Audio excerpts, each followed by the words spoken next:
Welcome to the suburbs with Andy and Greg.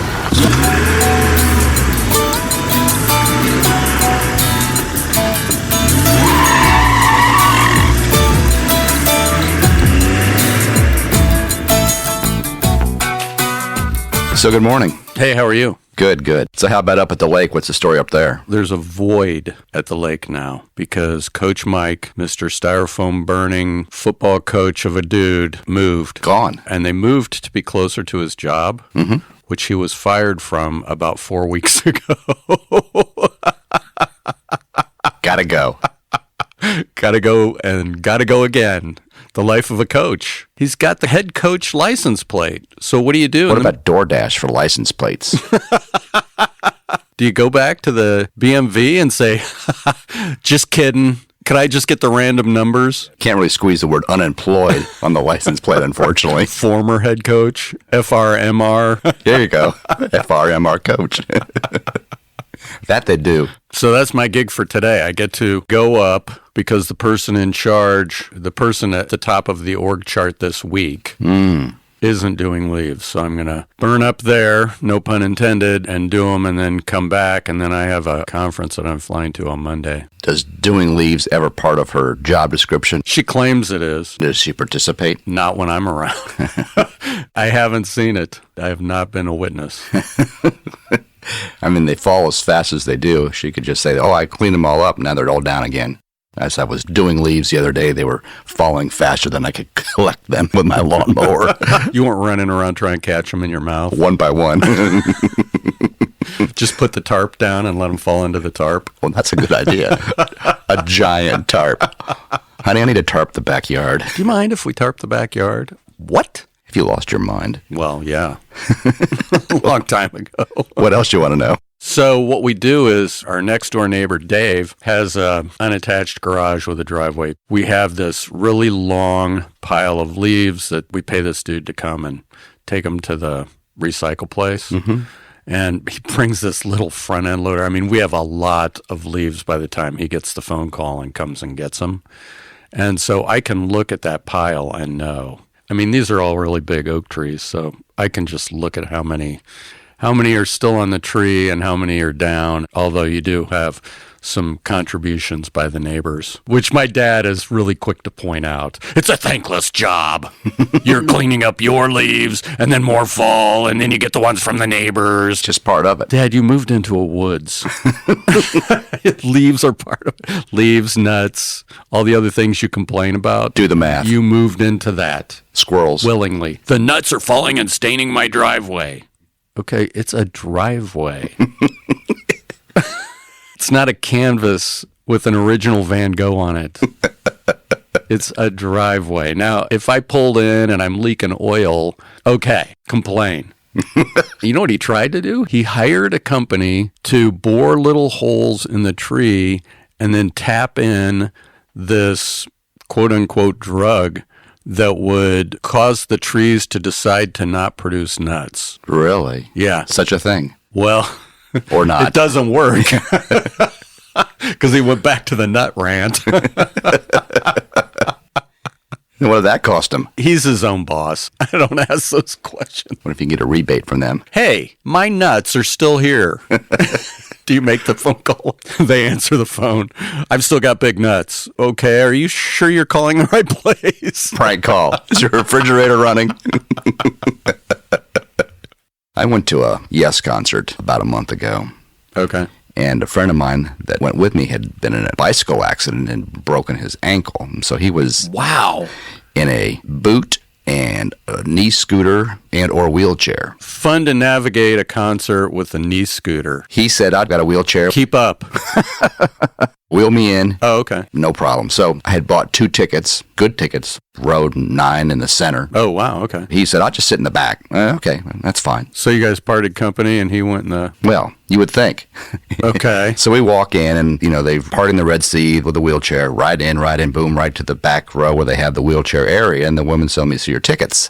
So I showed her on my phone with tickets. So let me borrow your phone a minute. Borrow your phone a minute? Okay. So she left with my phone. Oh, wow. For a period of time. And I'm like, what's she doing with my phone? Could you call me? She's downloading all my music. Oh, yeah, nice. Well, that's okay. Share and share alike. So she comes back. She comes back and says, "Who's Jennifer?" She keeps texting. Have you arrived yet? So she comes back with my phone and hands it to me and hands me 2 physical paper tickets. I said, "What are these?" "Well, these are your new tickets." I said, "What do you mean new tickets?" "Oh, yeah, well, if you're sitting in the back here, you got to have 2 tickets in the back." I said, "Well, what about my seat up front?" "Oh, those are gone. I had to turn those in." What? Same thing I said. I think I said, "What the F?" Right. I said, "Well, he's the only one sitting in the back." "Oh, well, these were bought together, so you have to turn them in together." What? Same reaction. When is that a thing? Is that a helicopter parent thing? Have they sprung that on us now? I think it's a Ticketmaster thing, is what she said. If they're bought in a pair, they got to be cashed in as a pair. You said, "I don't have to bootleg them as a pair." She's basically saying these are now available at the box office to be resold. So the opening act of the show was actually a graphic artist, Roger Dean, who does the artwork for all of the Yes album covers. Oh, yeah, right. Okay. And he's a landscape architect, and it's actually quite interesting 30-minute TED Talk that he gave with a slideshow and explaining different things about working with the band. And so I'm sitting there sort of watching this, trying to process in my mind, okay, is this where I really want to see this concert from? Kind of stewing and steam coming out of my ears. I bet, yeah. From row 9 to the back. So I'm thinking, okay, between this and the band, I'm going to go up and scope out my other seats. And so I went up there as the lights came back on and there was a short break before the band came. I went up there and asked, "Hey, has anybody been sitting here?" And they said no. So I went back up and told my friend, "Okay, I'm going to go down and try to sit in my seat." He goes, "Go for it." So I did. I slinked back in and head down, no eye contact, looking around, checking email. Lights went down and show started, and I was able to enjoy it from row 9. Oh, nobody bought the tickets. People do walk up to box offices at concerts, and Sure. I mean, all the time. I mean, Oh, yeah. Say, "What do you got?" "Well, I got 2 nice seats in row 9 here in the center." How about those? I came home from a gig once about 11 o'clock, and I thought, what would be good right now? A milkshake. Thought you were going to say avocado toast. And I thought to myself, oh, there's a Culver's just opened up here in Carmel, so I'm going to pop in there and get a milkshake. Sounded good. They're open at that time of Yeah, I night? think they're open until midnight. Man, that was an early gig. It was. I think it was over at 10, so I was heading home at 11. Pull up and the kid says, "Welcome to Culver's. How may I help you?" So I can have a milkshake. "Oh, that's great. We've got every flavor in the rainbow. What would you like?" Vanilla. I said, "I'd like an orange milkshake." "Oh, we don't have orange." Were you just saying that because he said any flavor? No, I wanted an orange milkshake. Okay. I love orange milkshakes. I didn't even know that was a thing. Even Jennifer said that. Now, they have them at Arby's has had them off and on seasonally, and McDonald's has had them off and on seasonally. And Sure it's not pumpkin spice? no, it is not pumpkin spice. And Culver's has them never. What, pumpkin spice or orange? Orange. I just did not know that was a thing. What's in an orange milkshake? Like orange juice? It's orange colored. Oh, okay. That's all I know. They just lack the food coloring is what you're saying. A million calories. Yeah, probably. So it's artificial flavoring and coloring. And it tastes like an orange that you would peel. I guess.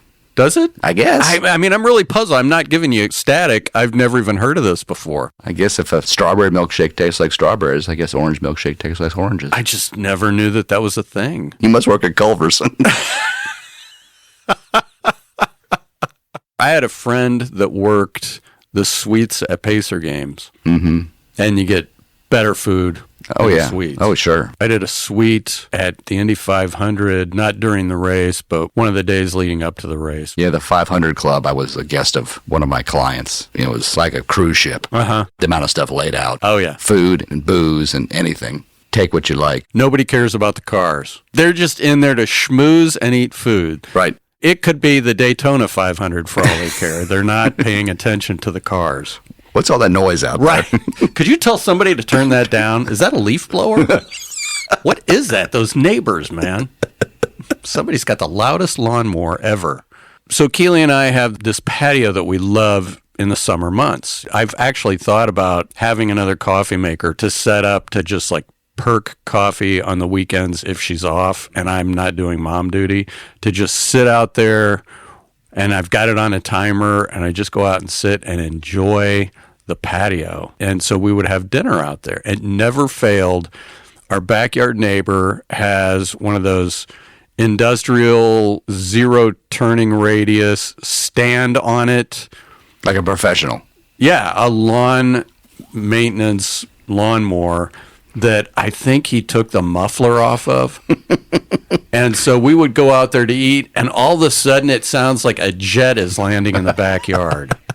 Does this guy wait for us to go sit out on the patio and have... How often do you mow that? Do you let it grow like a quarter of an inch, and then you mow it? You're out there with a little ruler checking? When I was watching getting ready for the Queen of England's Golden Jubilee, they showed guys out there with a vacuum cleaner vacuuming the lawn.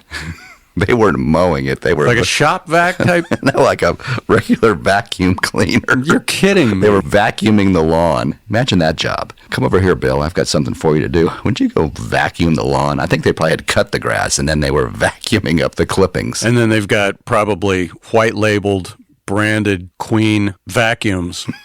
With a symbol on the front of the bag. Yeah. Your Royal Highness.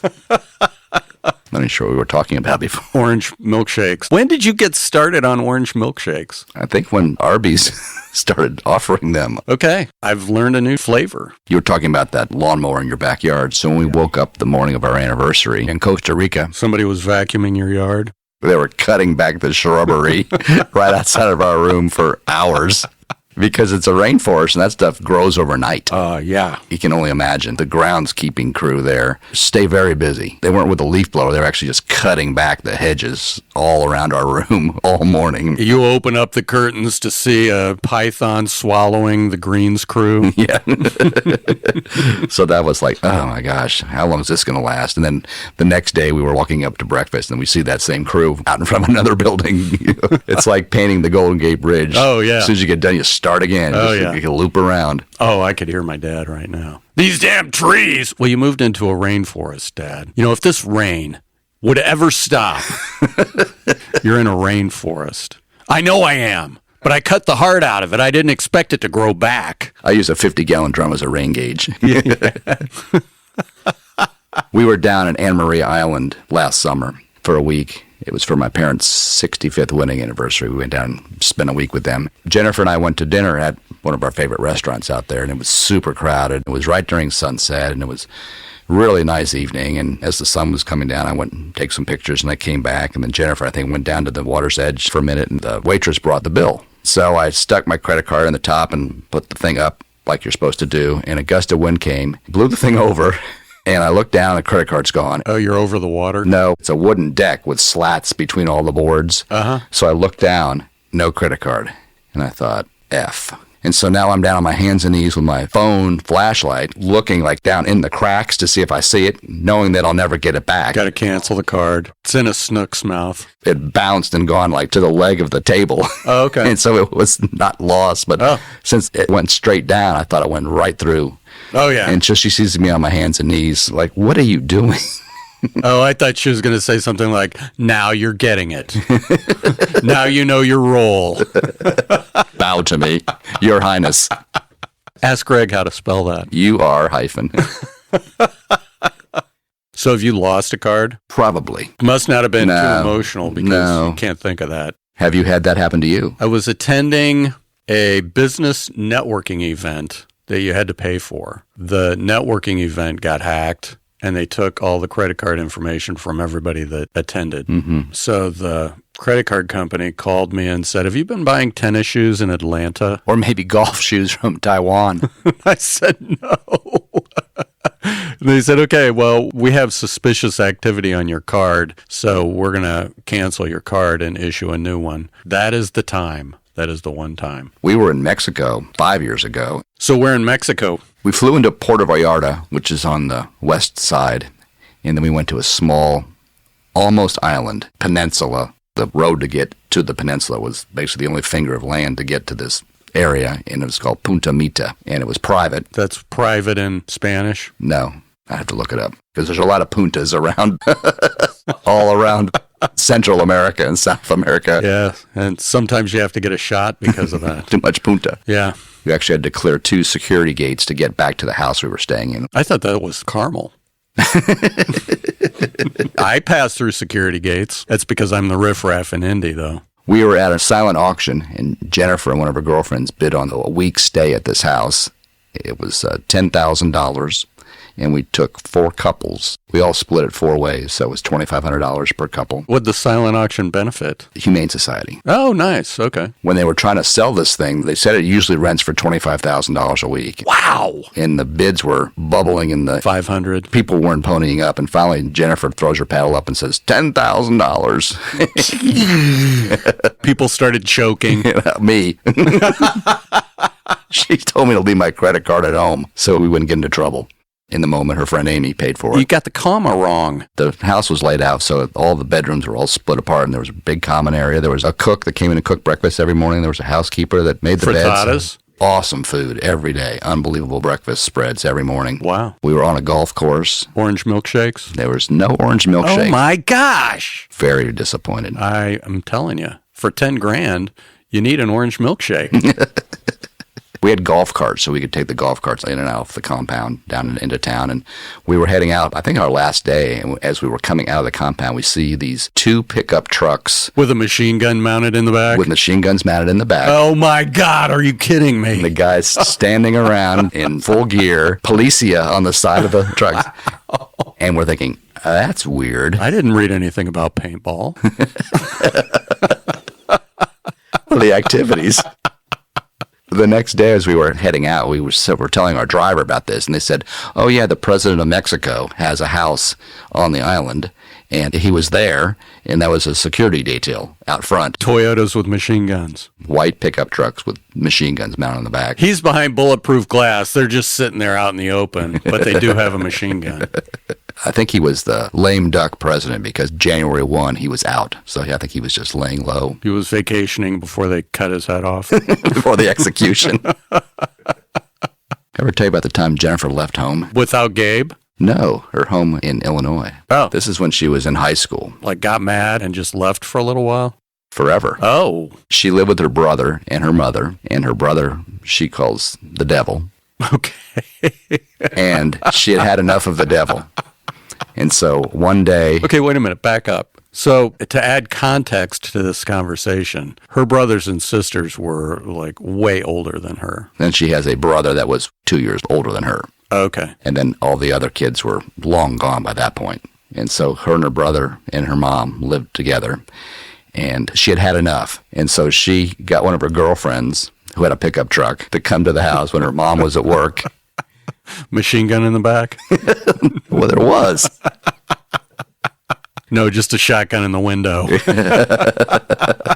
They loaded up all of her stuff, which wasn't much. Yeah, you're in high school. And her brother is calling her mom, tattling on her. While drinking child's blood, polishing the arrow on his tail. You tell her to stay there till I get home. And she's like, no. I'm moving out. That's not how it works. She showed up on her dad's doorstep, knocking on the door. He couldn't stay with the devil child either? No, they were divorced. I see. What the hell's going on, he says. I'm moving in. Okay. Women are climbing out of the windows. She lived with her father till she graduated high school and left town. Really? One too many beatings from her brother. Oh. Time to go. And her father's calling her mother up and saying, How do you parent again? if you're okay with this, I'm okay with this, you know. She enjoyed spending those last couple of years with her dad. Oh, really? Just the two of them, yeah. That's cool. Yeah, they had a good thing going. She taught him how to cook. Chicken. Chicken. We're going to grill it today. So up here in Carmel, we still use our alarm every evening for security reasons. Car alarm? Peace of mind, no house alarm. Oh. And so at night, it's the ritual of, should I set the alarm? Yeah, okay, time to set the alarm. Whatever time, 8:30, 9 o'clock. So usually after Gabe has gone out for the last time of the evening, set the alarm, okay. So it's set. Is it like a Google thing? ADT. Oh, fancy. And every morning, usually I turn it off. You ever forget? Well, that's where we're going. And so we're always prompting each other. Alarms on, alarms off, alarms on, alarms off. Do you have a little sign that you hang up? Well, should. Right next to soldering iron? So recently, in the last couple of weeks, I think I had set it and then forgot and went to open the door to do something out in the backyard, and the alarm was going off, and Jennifer's screaming, alarm is on. As you wake the neighborhood up. I'm running back to shut it off. She's giving me the alarm is on, screaming that to me in jest. I'm sorry, I can't hear you. What? Right, exactly. One night, it actually went off. and we're laying in bed. A bird ran into the window or something? No, well, so Jennifer, out comes the handgun. Wow, okay. Evasive action. I'm like in front of her. You're going to say behind her. You're crouched. She's like, get behind me. Say hello to my little friend. The back door was not completely engaged, and the wind had just blown it open in the middle of the night. Kind of like my dad's outhouse. Kind of.